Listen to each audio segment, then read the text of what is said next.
ka nawala? Ano na nangyari? Di ba na-expel ka lang sa school dahil sa nandaya ka sa exam? Tapos ngayon, bigla ka lang uuwi na may baby ka na pala. Ano nangyari? Sino ang tatay niyan? Hindi ko alam. Kung alam ko, di sana sinama ko siya dito. Sige na, ano ba itong ginawa mo? Nagkakanda-kuba-kuba na nga si tatay magtrabaho at mag-sideline. Ako, tumigil ako sa pag-aaral para makatulong. Rumaraket ako, nagtitinda ako para ikaw ang makatapos sa pag-aaral. Tapos ito yung gaganti mo sa amin. Saan ba ako nagkulang sa'yo, Serena? Saan ba ako nagkamali, Serena? Ha? Anong ginawa ko? 17 anyos ka lang. Parang tinapon mo lang ang buhay. Oo na! Tinapon ako, tinapon! Alam niyo, dapat hindi na lang ako nagpunta dito dahil puro sumbat lang na may aabutin ko dito. Alam mo, dapat ikaw na lang yung namatay.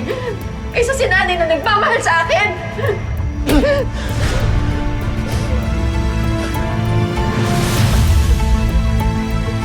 Sorry.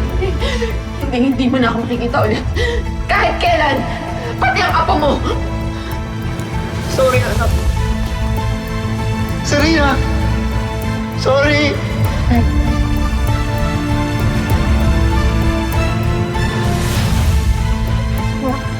Magsisimula ulit tayo, ha? Makakabangon din ako sa buhay, ha?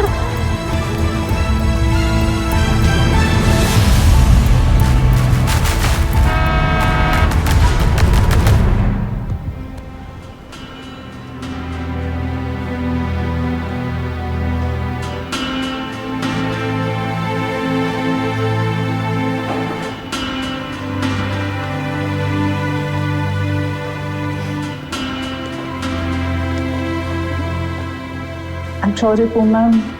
Pero hindi po nakasurvive ang anak ninyo sa aksidente. Pasensya na po.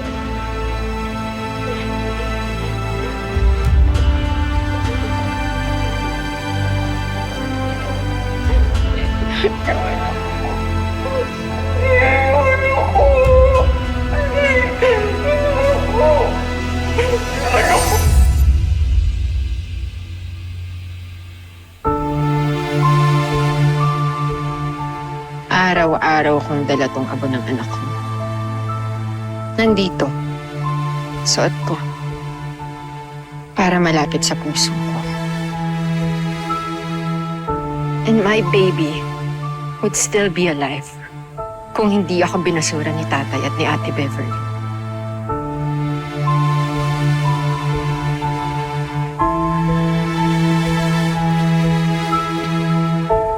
Nasa hospital pa rin daw si Lola Savi. Buhay pa? Oo. Good. Kasi marami pa akong gagawin sa kanila.